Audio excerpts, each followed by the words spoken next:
Hello मेरे प्यारे दोस्तों, नमस्कार। मैं सुरेंद्र सनोवाल आप सभी का चैनल पे स्वागत करता हूं।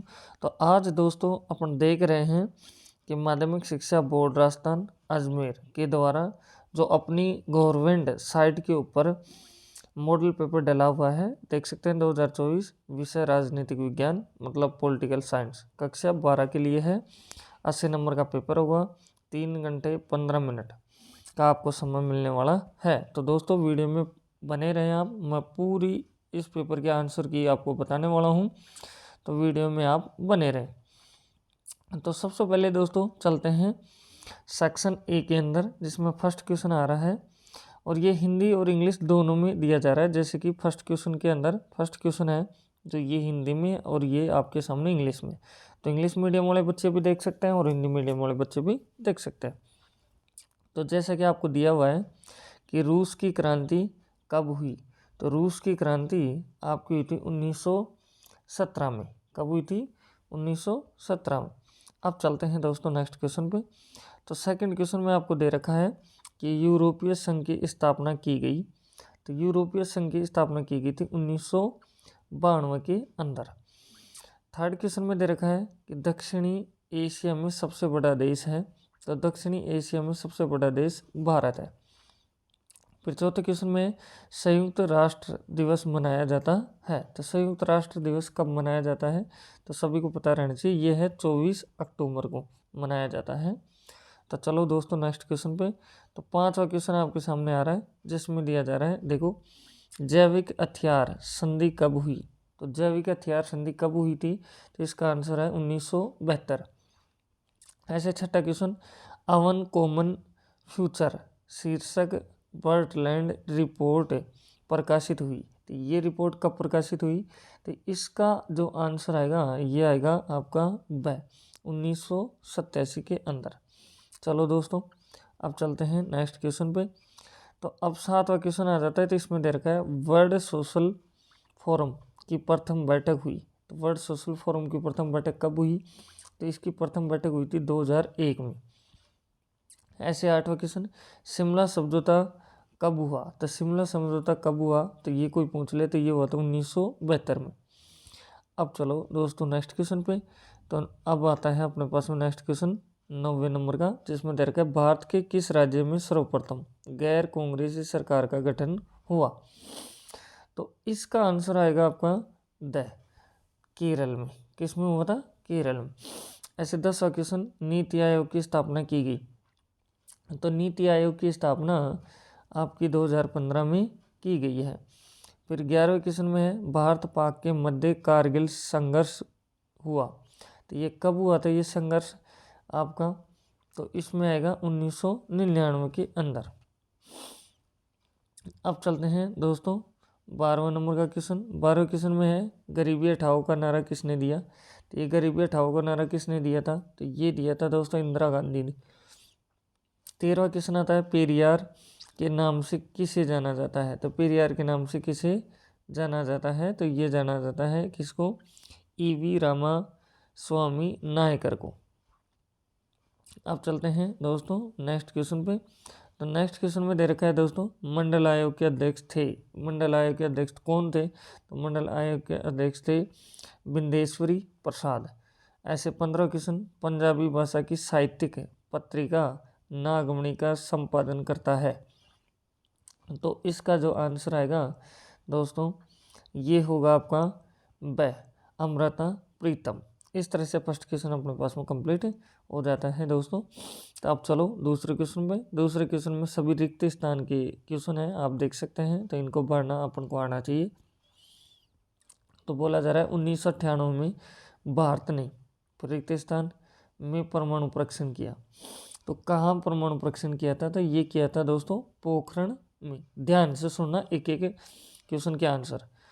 पोखरण इसमें आ जाएगा। फिर बोला जा रहा है परमाणु अप्रसार संधि में हुई।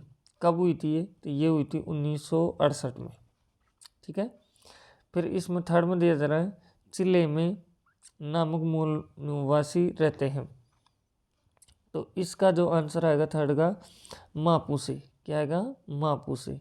ऐसे चौथा क्वेश्चन, प्रथम पंचवर्षीय योजना में चलाई गई। तो कब चलाई गई थी प्रथम पंचवर्षीय योजना? तो ये चलाई गई थी 1951 में।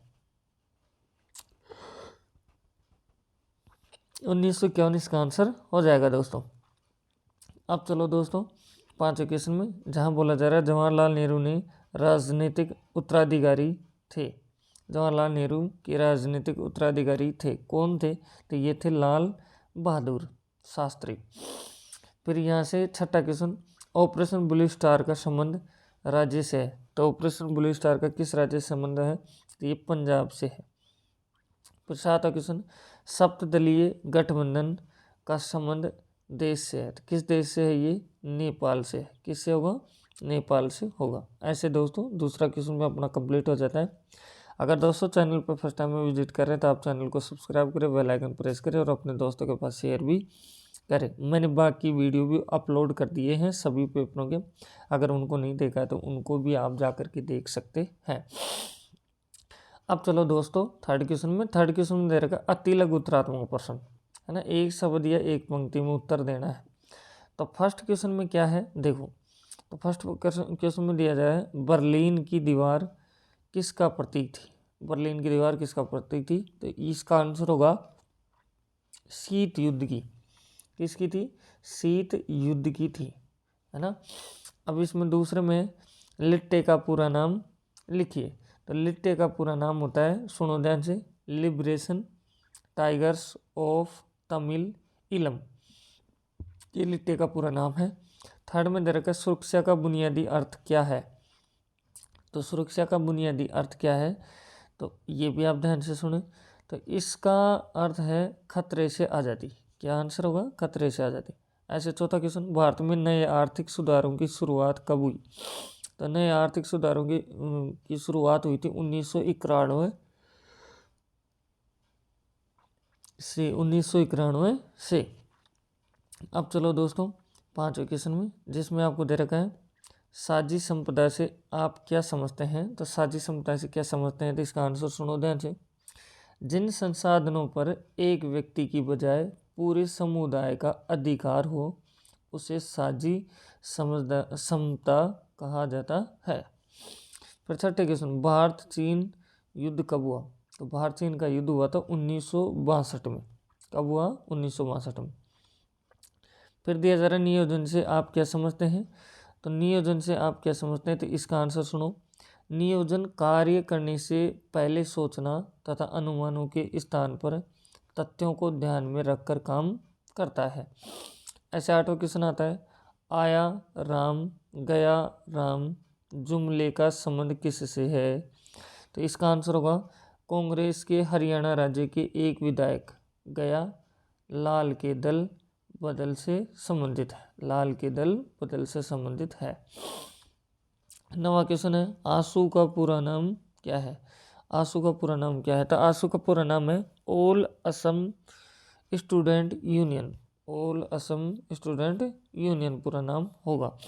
10वां क्वेश्चन आ जाता है, जिसमें दिया जा रहा है देखो, 1984 के लोकसभा चुनाव में कांग्रेस पार्टी को कितनी सीटें मिली थी? तो 1984 के जो लोकसभा के चुनाव हुए इसमें कांग्रेस पार्टी के कितने सीट मिली? तो इसका आंसर होगा 415 सीटें मिली थी। तो दोस्तों अब देख सकते हैं अपने पास में सेक्शन बी आ चुका है। ये इससे पहले सभी प्रश्न 1-1 नंबर के थे, अब सभी प्रश्न आप कहेंगे 2-2 नंबर के। और देख सकते हैं सभी शब्द सीमा कितना है, लगभग 50 शब्द आपके पास में है। तो चौथा क्वेश्चन अपने पास में आता है, तो इसमें क्या दे रखा है देखो, भारत चीन सहयोग के कोई दो बिंदु लिखिए। सभी बुक के क्वेश्चन है दोस्तों, आप देख सकते हैं बहुत ईजी है। 5वां क्वेश्चन है, पाकिस्तान के लोकतंत्रीकरण में कौन कौन सी कठिनाई है? ऐसे 6ठा क्वेश्चन है, विश्व व्यापार संगठन पर संक्षिप्त टिप्पणी लिखिए। तो टिप्पणी लिखना है आपको। 7वें क्वेश्चन में आंतरिक रूप से विस्थापित जन से क्या आशय है?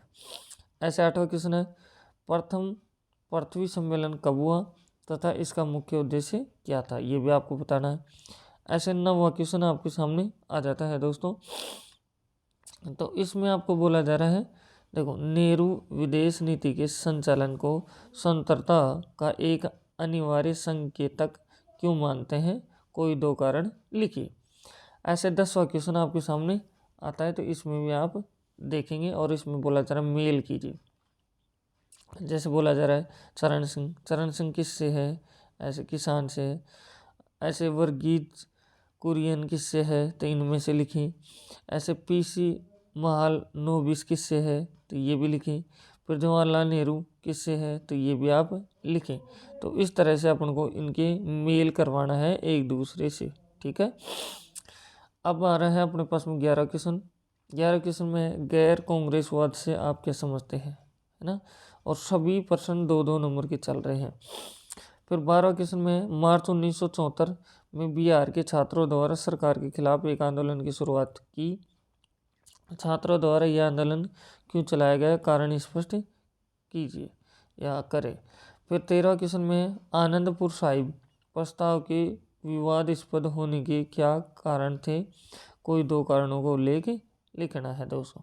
14 क्वेश्चन में दे रखा है 1980 के दशक के आखिर के सालों में भारतीय राजनीति में 5 बड़े बदलाव आए, इनमें से किन्हीं 2 बदलावों के बारे में लिखिए, तो ये भी आपको लिखना है। 15 क्वेश्चन आ जाता है दोस्तों। तो बोला जा रहा है क्या सांप्रदायिकता व जातिगत राजनीति से देश की जड़ें खोखली हुई हैं, यदि हाँ तो कोई 2 तर्क लिखिए। अब आता है सेक्शन सी, जिसमें सभी प्रश्न 3 नंबर के आने वाले हैं।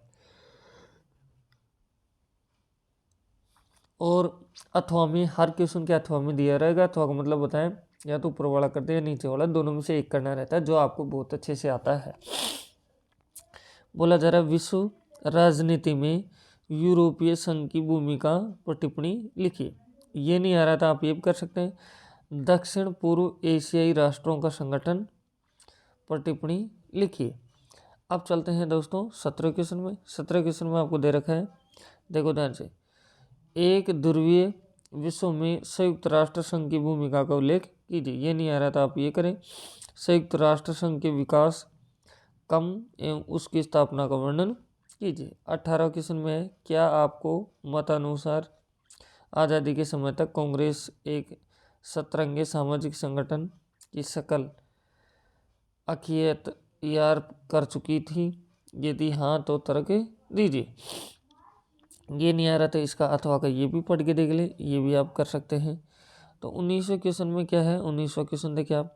19वें क्वेश्चन में दे रखा है, क्या जून 1975 में घोषित आपातकाल से हमें कोई सबक लेना चाहिए, यदि हाँ तो अपने विचार व्यक्त कीजिए। ये नहीं आ रहा था, आप ये करें कि जनता पार्टी ने 1970 में शाह आयोग को नियुक्त किया गया था, इस आयोग की नियुक्ति क्यों की गई, अपने विचार व्यक्त कीजिए। और ये भी सभी कितने नंबर का है, 3 नंबर का है। अब आता है दोस्तों सेक्शन डी, जिसमें 250 शब्दों में आपको आंसर देना है हर क्वेश्चन का। तो 20वां क्वेश्चन क्या कह रहा है, सोवियत संघ के विघटन के प्रमुख कारणों का वर्णन कीजिए। ये नहीं आ रहा था, आप ये कर सकते हैं कि भारत जैसे देशों के लिए सोवियत संघ के विघटन के परिणामों पर प्रकाश डालिए। दोनों में से कोई भी कर सकते हैं, 4 नंबर का क्वेश्चन है आपके पास में। तो चलो नेक्स्ट क्वेश्चन पर चलते हैं। तो 21वां क्वेश्चन आता है। 21वें क्वेश्चन बोला जा रहा है, वैश्वीकरण के प्रमुख कारणों का विस्तार से वर्णन कीजिए। ये नहीं आ रहा था, आप ये कर सकते हैं कि वैश्वीकरण के प्रभावों का विस्तार से वर्णन कीजिए। ऐसे दोस्तों अब आपको मानचित्र के अंदर शो करना है, ये आप देख सकते हैं। तो मानचित्र बहुत अच्छे से आपको आना चाहिए। मैं आपको मानचित्र पढ़ना सिखाऊंगा। अभी बहुत जल्दी एक वीडियो लेके आऊँगा जिसमें भारत के मानचित्र को भरना और एक आपके विश्व के मानचित्र को भरना भी आपको बताऊंगा। तो देखो दोस्तों, भारत के राजनीतिक मानचित्र में निम्न स्थानों को अंकित करना है। ये एक तो हैदराबाद, जूनागढ़, मैसूर, जम्मू कश्मीर। ये आपको बहुत अच्छे से आना चाहिए। अगर ये नहीं भरना आते हैं तो आप ये भी भर सकते हैं राजनीतिक मानचित्र में बनारस, ग्वालियर, अजमेर और मुंबई, मतलब मुंबई, ये भी आप भर सकते हैं दोस्तों। तो दोस्तों इस तरह से अपना पूरा पेपर होता है। अगर चैनल फर्स्ट टाइम में विजिट कर रहे हैं तो चैनल को सब्सक्राइब करें, बेल आइकन प्रेस कर सकते हैं आप। और आपके लिए और भी मैंने सभी क्लासों की वीडियो अपलोड करती हैं, अगर आपने नहीं देखा है तो उनको भी जा कर के देखें कि ये आप ही के लिए किया गया है। तो मेरी तरफ से best of luck, thank you. लगे रहें आप अपनी तैयारी में। तो फिर मिलते हैं नेक्स्ट वीडियो।